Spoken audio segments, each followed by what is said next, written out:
You're listening to AM 950 KTNF, the progressive voice of Minnesota. This is The Gailey Show. I am your host, JP Darabagosian. We are your answer to what is something queer that I can read, watch, or go to in the Twin Cities. And today we have two very special guests who run Flip the Script, which is a queer film festival. So we have Matthew Berg and Victoria. Victoria, would you like to go first and introduce yourself? Sure. Thanks for having us. My name's Victoria Carpenter, and I am the co-founder and co-director of Flip the Script Fest. Thank you, Victoria. And Matthew, would you like to introduce yourself? Yeah, hello. I'm Matthew Berg, and I co-direct Flip the Script along with Victoria, and also work as a programmer with her. So, Victoria, would you like to get us started about what Flip the Script is for folks who haven't yet learned about it? Sure. So Flip the Script is a queer film fest. We launched in 2020 after a year of planning and figuring ourselves out. We launched and then the pandemic happened. So it was a fun switch to figuring out all online right away. But that was great. We learned a lot of stuff and we stuck around. So yeah, this will be our fourth year of programming. And we've expanded from just an annual festival every October to monthly programming. We do partnerships with local organizations. So yeah, pretty much we're just trying to be the folks where if you want something queer on screen, we can point you in the right direction. Excellent. And Matthew, tell us about the films that you all screen in the festival, and then how do you find those films? So we program most of our films for the festival through Film Freeway, so that's submission-based. And part of the organization's mission has been about making sure that it's accessible financially. So we have really low submissions fees, as well as we're very generous with the waiver code. So we program those things in. For the festival itself, Victoria and the other co-founder, Mara, initially launched it wanting to flip the script on what kind of queer content was being seen and programming things that weren't based on tragedy or punishing our character for their sexuality, and trying to really show a diverse selections of the queer experience. So for the festival itself, that's a big focus of what we do there, looking for just diverse stories with queer characters that who they are isn't necessarily their journey to get over. Right. And so do you get submissions from like mainly Minnesota, or is it from across the U.S.? We get submissions from all over the world. So it's been really fantastic. We're getting queer stories all over the globe. And so these are like short films and short docs and then features, or are there like specific types of films that you're looking for? All of it. So we get shorts, we get music videos, documentaries. Oh, wow. We also get a smaller portion of features that come in through submissions. So to round that out, we also work with distributors. We look for things that are on the festival circuit that we can request that maybe don't have representation yet. But we do program features also that come in organically through submissions. So when you say programming, do you, when you do the submission, like open it up in terms of for folks to submit to, do you put like a theme for each year that you're looking for, or do you just say, you know, here are things that we generally like to see? We just leave it open. Our category is like, we want at least one person involved to be a part of the community. But sometimes, you know, queer filmmakers tell stories that aren't necessarily maybe seemingly a queer story. They might have an interest in race cars, and they cover someone that is a race car driver, and it's not necessarily like having to do with their gender identity or sexual identity, but it's something they're interested in, and we enjoy it, or, you know, we select it, it makes the cut, it fits with what we're doing. But we haven't yet put out a theme that we're looking for a certain year. It does seem like themes pop up naturally, though, as we're, you know, through the years, obviously, like the entire community, let alone the queer community, deals with similar issues from year to year that change. So a lot of times when we're picking films, I mean, there are obviously too many. We don't have enough money to show everything. So one of the ways that we have to sift things out is by starting to find themes with things and create programs. So we have come up with fun themes following submissions for the festival, but just got to be gay. That's all we want. So I wanted to say to Victoria's point about budget, we also pay a screening fee to all our short filmmakers, which is pretty much unheard of across the festival industry. So we think every artist should be compensated for their work if we're going to be putting it out there, potentially making our own ticket sales off of it. So that's something we're really proud of as well. Oh, I love that. I didn't know that. That's great that you do offer that. I feel like for filmmakers, or at least what I know from the industry on the outside, so which is not a lot of information, that sometimes folks are just expected to give away their content for free if they want other people to see it. So I love that you are providing that compensation to folks. Victoria, you were kind of anticipating one of my questions about themes emerging. So what all have you seen emerging in themes over the past 4 years of running the festival? Well, yeah, that's such a great question. I think the first couple years there was a lot of COVID topics, or obviously the issues, all the issues that come under that fun umbrella. A lot of kind of along with that, there's a lot of like post-apocalyptic stuff the first couple years. And of course, as the gays do, kind of made it fabulous. There were just a lot of these, a little bit like, not utopian, there's weird stuff going on, but the gays are like starting delivery services and, partying and meeting up with their crushes still in the apocalypse. So that was a really fun theme to see. And then also just super generally, as always, I think that the queer community, documentaries are huge for us. Passing information along in that way is huge for us. Just, the honor of getting to pass along our stories is huge to us. So very generally, documentaries are always a big thing. And then, I think, too, from a lot of the younger folks, a lot of stuff just about identity and definitions and, trying to cross this this language barrier, I think, with like the older community and stuff, Some of the, one of my favorite films from a couple years ago was just this group of youth talking about, having issues with an elder in the community who's like trying to help them but not understanding and kind of, so just a lot of the struggle stuff. I love that. Yeah. I have to leave it here right now for our on-air portion, but we are going to continue this conversation on our YouTube channel and everywhere that you get your podcast. And we will also include links to all the information about the festivals on our websites, both am950radio.com and thisqueerbook.com. Matthew and Victoria, thank you for joining us, but don't go anywhere. We're going to continue the conversation. Thank you. Okay, so continuing that conversation, well, Victoria, do you want to finish that thought that you had there? Because I really wanted to hear about films that you were enjoying. Oh, I guess that was pretty much it. One other fun thing is a lot of like sex work content. That's something that our audience, a few times has won Audience Choice Awards. I think that's another big theme within our community and our submitters. Folks, creative folks working hard, and we've even had our very first year, actually, the film was made by, written by, starred in by, and funded by sex workers. So that's pretty cool too. That seems to be a recurring theme. Yeah. Wow, I love that. Is self-funding kind of the thing that's happening with queer filmmakers? A lot of it. I think that a lot of specifically our submissions that we get too, since we're still a young festival, already, again, within the 4 years that we've been accepting submissions, I personally have seen a huge growth in budget size or just the types of projects that are coming in. And a lot of there's a lot of cool stuff happening with bigger budgets now. And again, it's one of those things, I don't know if just because I've fully committed and dived into this world now, so I'm seeing it more, but I do feel like more queer makers are getting bigger budgets. The internet is helping with, finding your audience and directly connecting with them. So Yeah, a lot of independent but like bigger budget stuff hitting the pavement here.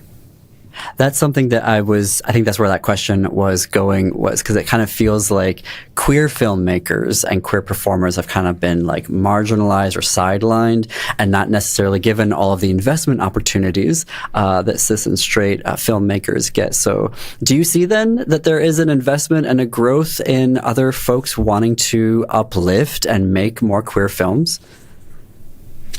I'll quickly touch on this, and then Matt can hop in on this. But absolutely, I think so. I think, again, even just the internet being present, communication is better, more widespread. We're really applauding the bare minimum or less than sometimes for social issues, but things are really crawling forward progressively, in my opinion. And yeah, people are just finding. I don't know if it's more interest or if it's just more consciousness that things exist, and then also more accessibility, I would argue that people love queer films. They just can't access them as much, and that's definitely been improving. But yeah, I'd love to hear what Matt thinks about this too. Yeah. He has a great perspective on it. I agree. Something that Victoria had introduced me to, and I've looked at for my own research, is I think it's the Human Rights. No, it's GLAAD does a report where they show where we show up on screen, on TV and film, and now streaming, and the representation has only increased. The industry itself knows that young people and people of all ages want to see themselves reflected more, and we're seeing that becoming kind of more standard in media. But that's whose perspective of what those queer characters are sometimes isn't always coming from queer people. So, but having spaces where, like, we are a space, we want your content. I've worked with students outside of this program and just in my life who are queer makers, and sometimes they're like, who even wants to see the story I want to tell? And being able to tell them, I want to see it, I have a festival, we want to see it, and you can participate for free. Like, make that story you're thinking of about your character, because there is a need for it. And we're not the only ones.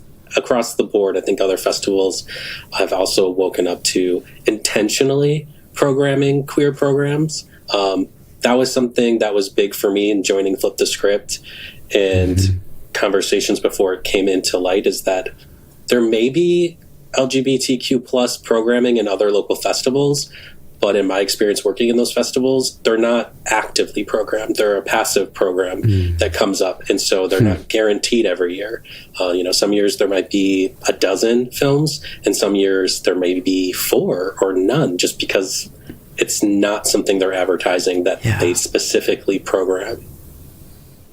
Speaking of the need, which I agree with 100% as a film lover, but you also do monthly events and partnerships. So, Matthew, would you like to kick us off there and telling us what those are? Yeah, so we do a Pride series with Imagine Willow Creek, which we're going into is this our second? I can't remember if it's our second or third year. It's technically our third year, yeah. Third year. Okay, awesome. Yeah. So we got connected with Tim Hawley over at Imagine, and they had been wanting to do a Pride series, but didn't have a team member who was a part of the community. So we were able to step in as guest programmers and make a selection of 4 films to play on Sundays in June. And from that, we have grown to be able to foster a relationship to host our festival at Imagine Willow Creek once we were able to go in person, and then pitch a monthly film series that we call Queer Gaze. So every second Sunday of the month, we show a new queer film.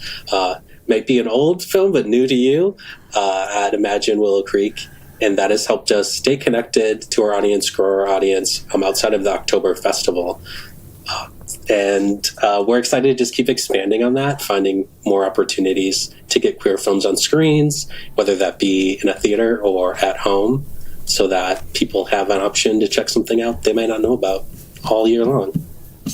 I love that from Imagine and Willow Creek. Like, I didn't realize that those cinemas had the ability to, like, locally program like that. I just thought they were just, like, national chains, and they had to, do whatever the chains told them that they could play. So I love that they have that control and have reached out to you to do that. That's fantastic. Many props to them for doing it. Yeah, it's exciting to know that. Oh, go ahead, Vicky. Go ahead, Matt. I was just going to say big shout out to Tim Hawley, who is a local film screening legend. And he's actually the one who helps program over there and is the one bringing in all of these special screenings.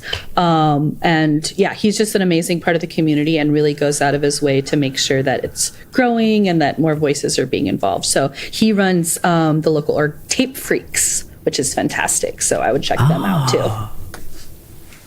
I love we that. Get to so do a little like collab with, he has a program called Cinema of the Macabre, which is like horror films, thrillers. And this June, we are showing Scream Queen, I Nightmare on Elm Street, the documentary about the making of the second Nightmare on Elm Street film. And we're showing that on Sunday, June 16th. And then the next night on Monday, Tim's program is showing the film Nightmare on Elm Street 2. So we're excited to have like this 2-night event going on and to tie our audiences together. I hadn't seen that film, I think, until last year, and I did not realize how queer it was. Yeah. It's super gay. Yeah. So great. So do you do a submission process for the monthly events as well? Or is it like both of you are programming based off of what you think would be really valuable for the community or uplifting particular films within the community, like letting us know how queer that horror film was? Yeah. So no, the monthly films are not submission based. We're kind of still working on organizing that within the organization. But Queer Gaze is kind of our chance to really let loose and, show again an old film that arguably is gay or lots of gay classics. This is also our moment to have some of the more deeper conversations. We've shown things like Priscilla, Queen of the Desert, or Tu Wong Fu, and obviously those have actors in it that aren't queer. They don't identify as queer, but also at the time, what they were doing was so groundbreaking, and obviously there's a lot of conversation around that on every single side. So Queer Gaze, these monthly screenings, are kind of our chance to do that, to just let's just watch a silly one and have a conversation about it, or let's watch something that is really traumatic, but it is an important, queer voice telling this story. So these monthly screenings are kind of our chance to explore how the script has been, rather than the festival where it's like, nope, we are showing, faces that haven't been seen, stories that haven't been told, voices that haven't been heard, to try and balance out the lack of representation. And where do folks go if they want to connect and attend these monthly events? How do they find out about it? Matthew? You can follow us on Instagram at Flip the Script Fest. We post there really actively and promote things there, along with being able to find our link tree to all our other links, like joining our email list, which is huge. We don't email too much. We email enough to make sure you know what's coming up, but not so much as to annoy you. And in the ever-changing social media landscape, joining an email list is a surefire way not to lose the connection. We also have our website, flipthescriptfest.org, where we put up our plans for Queer Gaze as well as the festival. So it's another nice hub to go to if you're trying to figure out, where do I do this thing with them? Mm-hmm. And Victoria, if I am a filmmaker listening right now, where do I learn more information about the submission process and if I want to submit a film to the festival? Absolutely. So you can definitely go to anything that Matthew mentioned and dig around a little bit, and you'll find our link. But our direct site to submit is www.filmfreeway.com/flipthescriptfest. And our submissions are closed for this year. They just closed, but we will definitely be, I think, opening them up even sooner again than last year, and making a big shout out for that. And then we'll also obviously post codes to waive fees if anybody needs that. And if you're not finding that, please just reach out to us directly, and we'd love to hook you up with that. Absolutely. And this year's festival is when? This year's festival is in October, and because of a possible venue change, we're still figuring out the 110% for sure date. Okay. In the very beginning of October. Fantastic. Our plan is to do it the 11th through the 13th in person, because Friday the 11th this year is National Coming Out Day. And it seems like a really great opportunity for us to have opening night and a celebration of queer film and celebrate National Coming Out Day. So it's our goal right now, as our plan is to use those dates. And then the following week have the program available virtually as well, in case you're not able to make it out in person or you just don't live in the Twin Cities area. You still have 7 more days to watch all the content. And if you want to come attend the festival, we also provide access as a suggested ticket price, but free, pay what you can, because we, again, don't want someone's financial status to keep them from being involved in the festival in any manner, whether that be attending or submitting as a filmmaker. Too often, that's how festivals really make their money, and then that can price out the communities they're trying to reach or serve. So you can watch everything at the festival for $0 if you would like. And we are so excited to be able to offer that.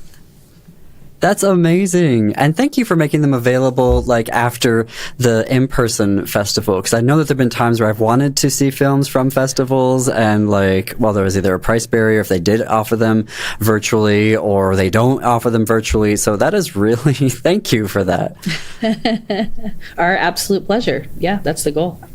Okay. Well, speaking of pleasures, this has been fantastic. And both of you, I want to have you back here on The Gailey Show. So let's reconnect later in the fall when you know the dates and the venues and the films that are there. Definitely, you are welcome. Come back and we will talk all about it. Awesome. Great. Looking forward Thank you so to it. much.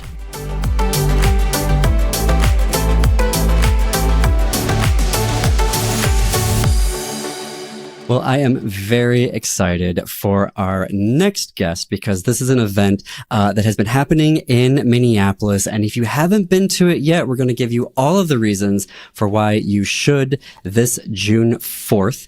And my guest is Stacey Washburn from W Minneapolis. So Stacey, welcome to The Gailey Show. Thank you so much, JP. I'm so excited to be here. Thank you. Absolutely. So first, why don't you introduce yourself, and then we will get to the event. Perfect. So my name is Stacey Washburn, and I'm the marketing manager here at W Minneapolis the Fauché. I've been here for almost a year. So please tell us all about Queer Me Out, which will be held on June 4th. Yes. So Queer Me Out is part of a global speaker series that's put on by W hotels all around the world. And for here at W Minneapolis the Fauché, it's our second annual event on June 4th at 5:30 here at the hotel. We have 4 amazing panelists, a fabulous moderator, and we have a curated selection of queer-owned businesses that will be there as well. Artists, candle makers, tattoo shop.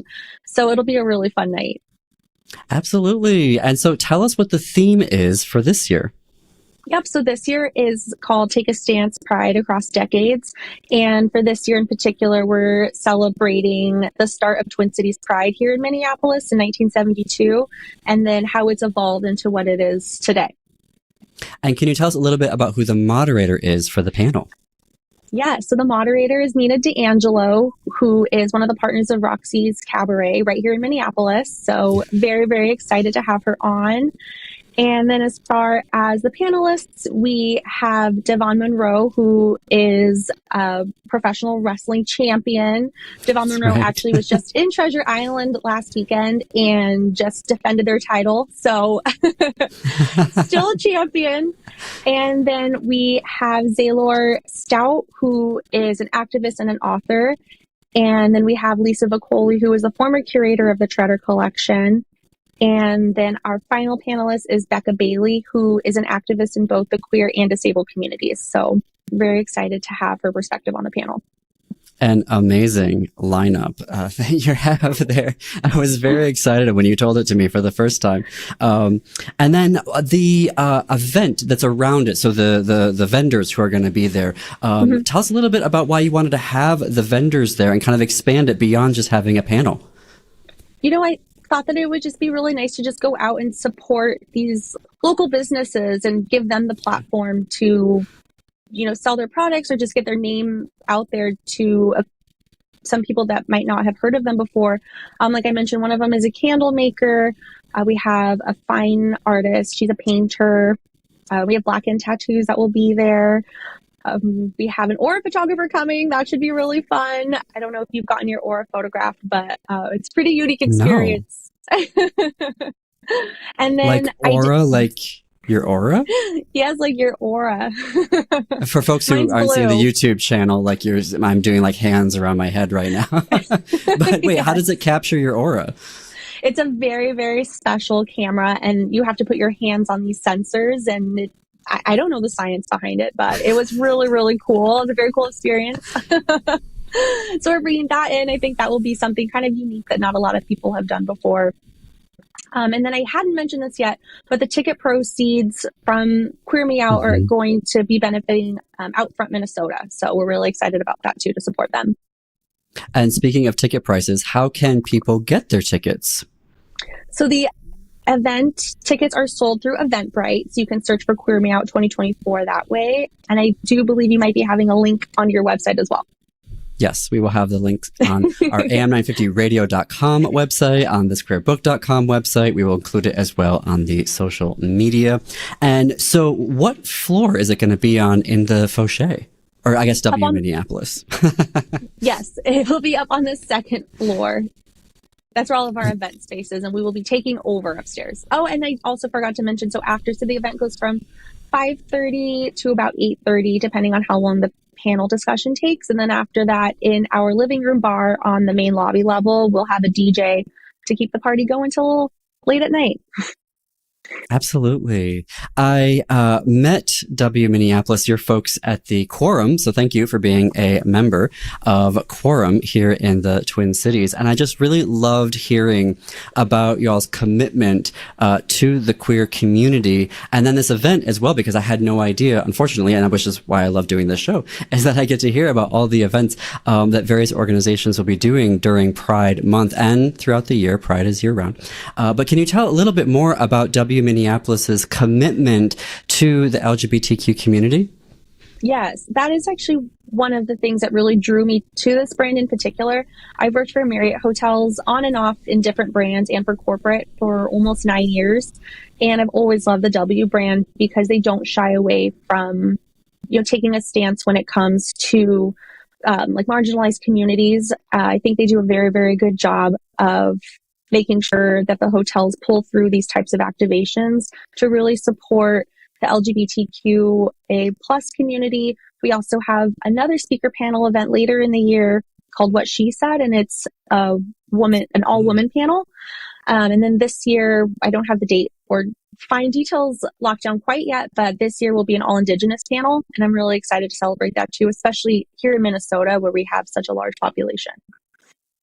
Well, we are going to continue this conversation on our YouTube channel and everywhere that you stream your podcast. For right now, Stacey, thank you for joining us here on The Gailey Show.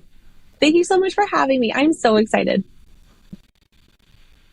And now continuing on the conversation. So a little bit more about that. And I don't know, does W Minneapolis have like a queer ERG for its employees? We do. So corporate Marriott actually has one.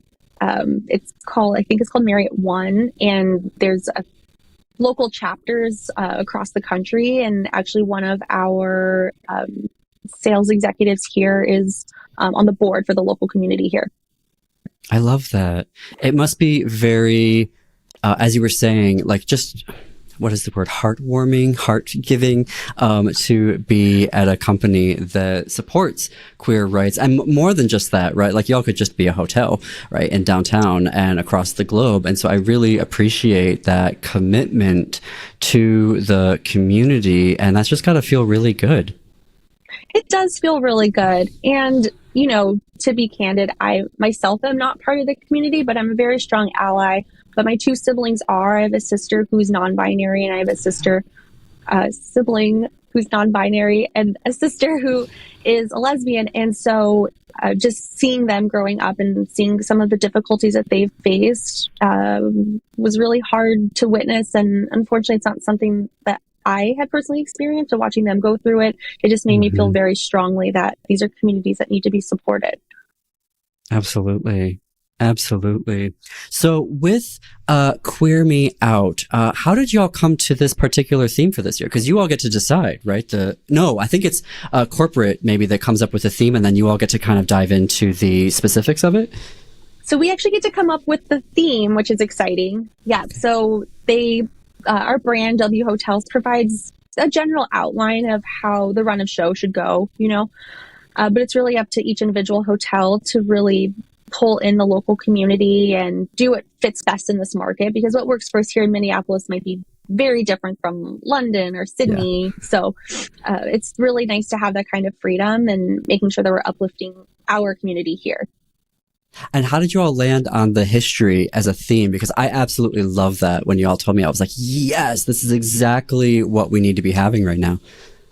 Yeah, it just came up in just one of our first meetings. Somebody had brought up that Minneapolis had one of the very, very first Pride parades just 3 years after Stonewall. And that's not something that I knew. I would have assumed that after Stonewall, it would be, you know, San Francisco or LA or somewhere. Sometime that was surprising to me. So I was excited to learn more.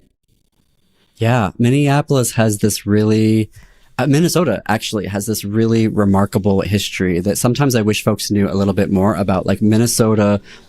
So Wisconsin was the first state to have protections for sexuality in either their constitution or in their law. And Minnesota was the first one on gender identity, like covering like trans and non-binary and gender queer folks. And then we quickly followed because we couldn't let Wisconsin get away with anything, right? No, we can't let Wisconsin beat us. Just right. And then there was the case, and I'm blanking on the names of the plaintiffs, and I apologize, but it was one of the first, if not the first, gay marriage lawsuit in the country that was first filed to fight for the rights for that. So having one of the first prides, having some of the first protections for queer folks, having that first, you know, fight for gay marriage. I mean, Minnesota has this really lovely, rich history to it for the queer community. And so I love that you all are focusing on that and have a really fantastic panel to help us really dive into that as well.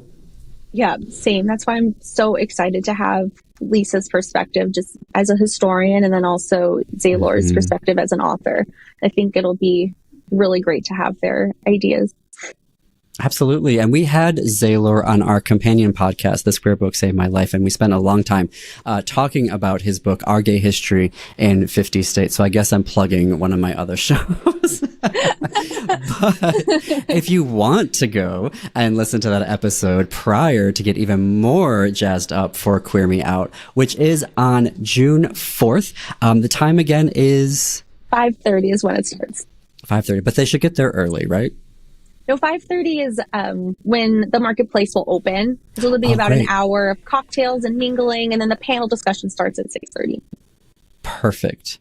Well, Stacey, thank you so much for joining us here on The Gailey Show. You have a standing invitation to come back whenever you want. And don't just wait till next year's Queer Me Out, right? When you've got stuff going on at W, please stop by. We'd love to have you back. I would love to. Thank you so much for this opportunity to talk about Queer Me Out.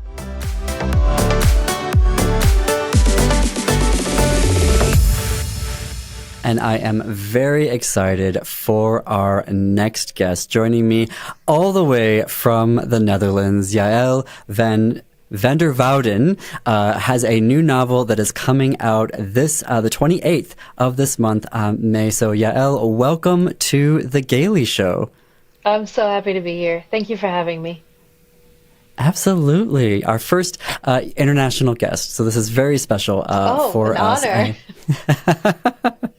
And congratulations on your novel, The Safekeep. I was doing a little research and there was a really excellent bidding war. So that must have felt very gratifying that you had so many publishers that were vying to publish this. So congratulations, first of all, on that. Thank you. Thank you so much. And then, well, tell us, what is The Safekeep about? The Safekeep. So the Safekeep is about Isabel, our main character, who lives in 1960s Netherlands. And Isabel lives a very reclusive life in her old family home, where she doesn't do much. She only has a few things that she does, and that is go do the groceries, and she cleans the house, and she keeps everything in order. And she does this ad infinitum. That's her entire life. She doesn't have hobbies, no lovers, certainly no lovers, no friends. And then one day her brother shows up with his new girlfriend, Ava. And he tells Isabel that Ava must stay there for the summer because he's going off on a business trip, and that Isabel doesn't have much to say in the matter because the house is in fact on Louis, the brother's name.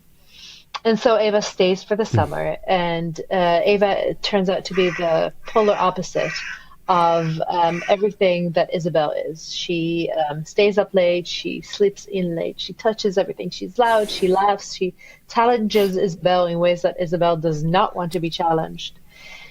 And Isabel develops a hate-fueled obsession. That's where it starts. Let's at least say that. It starts with a hate-fueled obsession.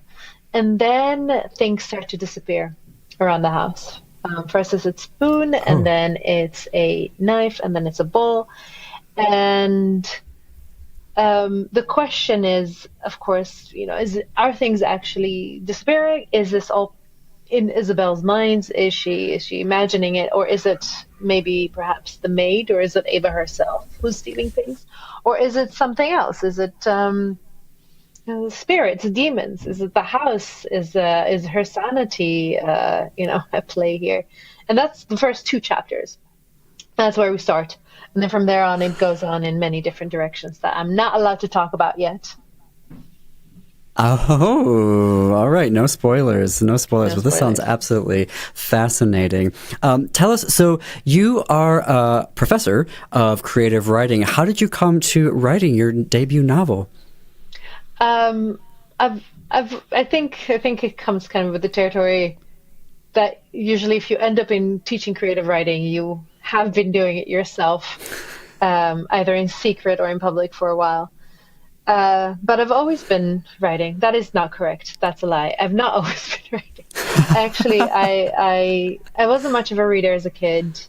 It took me a while. I think, in comparison with, sometimes you hear kids that they're just like, they basically, when they're 3 years old, they start reading, and then they've never, they never had that, it's always been part of their lives, it feels like. And that wasn't the case for me. I was a television kid and an outside kid, and very much, my parents would give me books, and I would give them back like a week or two later with the announcement. I was like, I'm sorry, the letters are too small. Or that would be my excuse, like, it's giving me a headache or something like that. So I really, it took me a long time to get into reading. The reason why I got into reading was we moved to the Netherlands when I was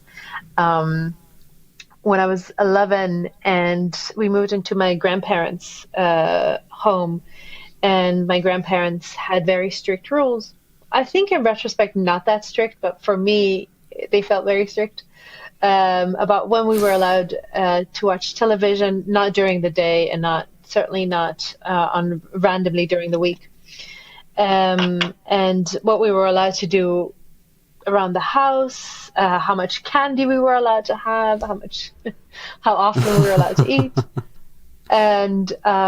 And out of sheer and complete desperation and boredom, I picked up The Secret Garden. And and I started reading it, and that was the first novel that I read. And after that, it was basically the next step was to teacher creative writing. No, that's where the ball started rolling. I think for as long as I've been reading, I've also tried to imitate whatever I was reading. Whatever age I was in, when I was 11, before even Harry Potter came out, there were all these different books series about magical castles and magicians and witches, and so of course as a 13-year-old I wrote my own version of that. And then when I was 15, I was obsessed with Nick Hornby. Still am, by the way, if he's listening. And I have my own version of about a boy sort of floating around somewhere.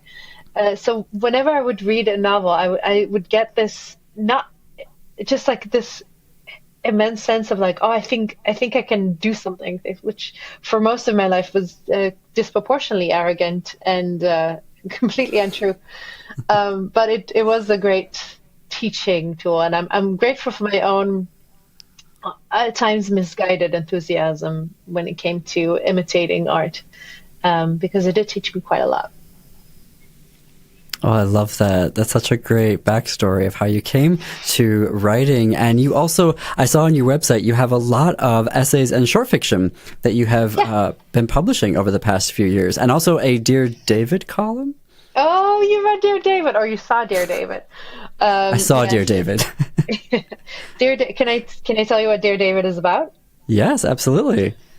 Dear David, I have a very soft spot for Dear David. It's my advice column that I wrote for, I think, a few years on and off. But it's I pretend to be David Attenborough given life advice through animal facts, and it was so much fun. Because people actually wrote in, and I would have to go and hunt for an animal fact that seemed appropriate in answering someone's question around love or family matters. It was a fun project. I love that. Well, I have to leave it there for right now, but we're going to continue this conversation on our YouTube channel and everywhere you get your podcast. The Safekeep is available everywhere you buy your books, available on May 28th. Yael, thank you for joining us, and stay tuned. We're going to keep this conversation going. Okay, well, in keeping the conversation going, so for the Safekeep, what drew you to this particular time period and place? So without giving too much of the plot away, I wanted to set it enough time after the war that we had a sense of continuation, and that life was going towards abundance again in the Netherlands. And 1961 was the first year that you didn't have the rations anymore. So people could buy sugar in whatever quantities they wanted, and meat and other foods and other things. And production in the Netherlands was racing, unlike what it had ever been before. So I wanted to enter into this time of abundance, and then through a character that knows no abundance at all. So you have the expectation and the contrast there. And I played a lot with like what time period can I place it in, but for plot reasons that have to do with time, and I chose 1961. And the reason why it's set where it is because that's where I grew up. That's where my parents live, in Overijssel in Zwolle. And when I first came up with the plot, with like really the machinations of the plot, I think my very first version of it, I was wondering whether I should place it in the United Kingdom, in England, because I didn't want to write about the Netherlands. I was just like, I don't feel like dealing with the Dutch. I already deal with the Dutch every single day, and they're going to be they're not going to like me writing about them. And I talked to a friend of mine who said, you are making your own life so incredibly difficult, because I'm not familiar for as much as I didn't want to deal with the Dutch, I also know them intimately. And she also told me, listen, you've been ranting about the way that the Dutch have dealt with the war for basically our entire friendship. It's a topic that I bring up again and again because there's something really interesting that happens in the Netherlands with both. They know and they don't know. There's acknowledgement and then there's denial. Somehow it happens at the same time. It's also there's a lot of revisionist history happening. There's a lot of people, for example, I was just today talking with somebody about it, the way that everybody will, when they talk about their family's involvement in the war, will usually have either an uncle or a distant relative who was part of the resistance. And usually when entering into conversation with me as a Jewish person, they will tell me about the person who was part of the resistance. But there will be like the absence and the silence of the rest of the family, which I completely, I don't judge this. I understand this. I also have, right, my grandfather's family. I think his father, I know his father was also part of the resistance. And I'm pretty sure that the rest, because my father is Dutch and my mother is Jewish. I'm pretty sure that I know what everybody was up to, but you cannot know for certain. And also those are not the stories that people usually dig into. People don't dig into their own perpetratorship very easily and very naturally. So it's not something that I judge harshly. It's something that I've noticed very much, that everybody has a story of resistance, even though statistically the Netherlands had the lowest percentage of resistance fighters. And oh wow. Yeah, yes, and also the highest percentage, one of the highest percentages, just under Poland of deported Jewish peoples. So there's something interesting that happened in the Dutch PR, the way that they've marketed themselves after the war as this country of resistors and this country that that where Anne Frank is from. And yet, Anne Frank did not survive the war. And like I said, the highest percentage of Jewish people were deported from here, one of the highest percentages. So it's a conversation that I've been having for a long time. And eventually, on my friend's insistence, I decided to bite the bullet and set it in the Netherlands, and not just in the Netherlands, but in the part of the Netherlands where I grew up, because I figured, okay, if I'm going to go for the familiar, just might as well go all in. And everything really came together in that, because then I started doing research and I found out that there were children who were moved from the bigger cities to the east, and the country, the region where it takes place, it's in the east. So I suddenly could see Isabel, the main character, Isabel's life sort of form as she moved as a child from Amsterdam, was moved to this house in the east that she and her family lived in order to avoid the worst of the bombings and to still have access to food, because in the east there was less access to food, etc., etc., etc. It's a very roundabout way of answering your question, but it was a process to get to 1960s, and it was a process to get to the Netherlands in the East. But in the end, I'm very happy that I did, because I can't imagine it anywhere else now that it's done. Oh no, I love all of this. It's really fascinating, but thank you for sharing the logic of how you got there, right? As as an inspiring writer, maybe myself, but also for the other writers who are listening. I love it when authors kind of take us through that pathway of how they got to, the topics and the themes and the places that they wanted to set their novels.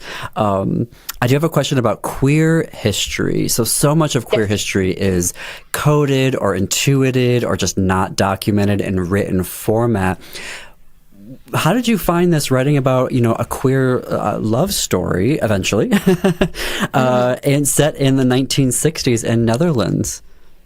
I think that this is a conversation also that I had with several friends, and especially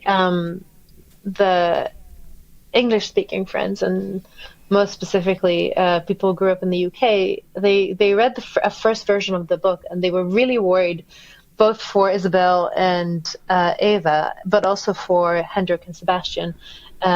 Hendrik is Isabel's brother, who is gay and who lives with his partner in Scheveningen, in one of the cities. Because there is not a whole lot of hiding in the book. But I also wanted.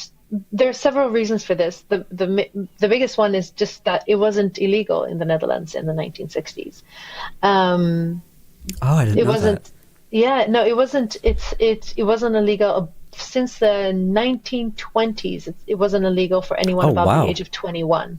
So, but the caveat of above 21, of course, has within it stereotypes and ideas about homosexuality as it's connected to pedophilia and things like that. So even like kids under 21, if they were together, were still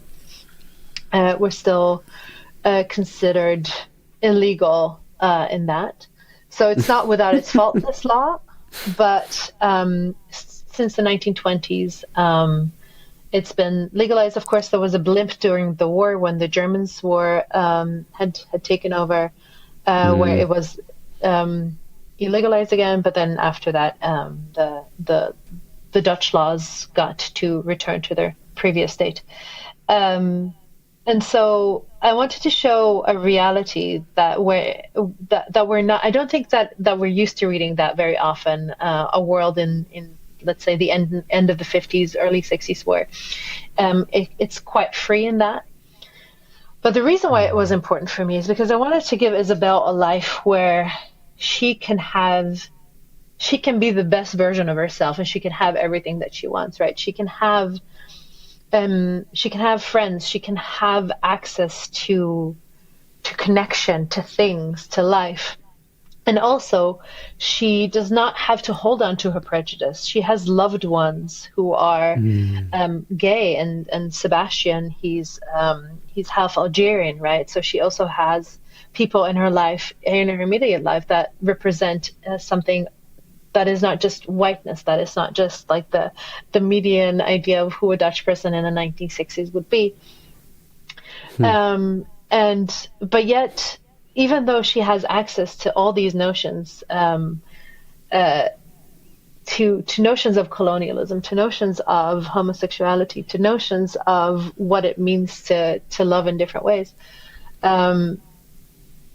she still is incredibly prejudiced, and she still has a lot of internalized repression and hate and all of those things. And I wanted to do that because I didn't want to give her a get out of jail free card. I didn't want to create a character where you read her and you thought, well, if only she knew better, if only she had a person in her life to show her the ways, then she would have made the better choices, or she would have behaved differently. Because I think in real life that's often not the case as well. I think we can still behave very badly while loving people who are not like us. We can still make wrong decisions. We can still behave in racist, sexist ways, despite who it is that we love. And I wanted to show that in Isabel. And it was important to show her growth in that as well. That it's not, you don't just need to love someone in order to be rid of your prejudice, and to fully see them as a complete and full human being. It's maybe a tragic way to end the sentence where I say love is not enough sometimes.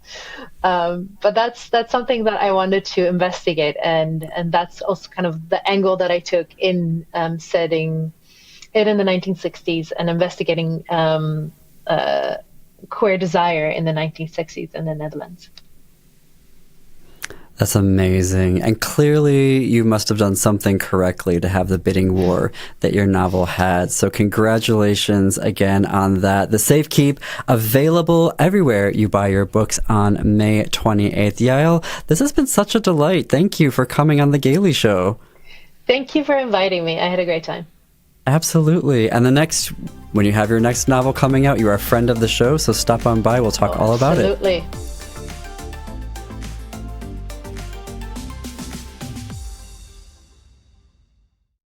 Well, that is our show for today. Thanks everyone for listening and or watching. Our podcasts are executive produced by Jim Pounds. Creative and accounting support provided by Gordy Erickson. Production, distribution, and marketing support provided by Brett Johnson, Chad Larson, Laura Headland, and Jennifer Ogren from AM 950. You can find us on social media. Search for This Queer Book Saved My Life on Facebook. We're at This Queer Book on Instagram and at _Gailey Show. Follow us on Instagram for preview clips from upcoming episodes.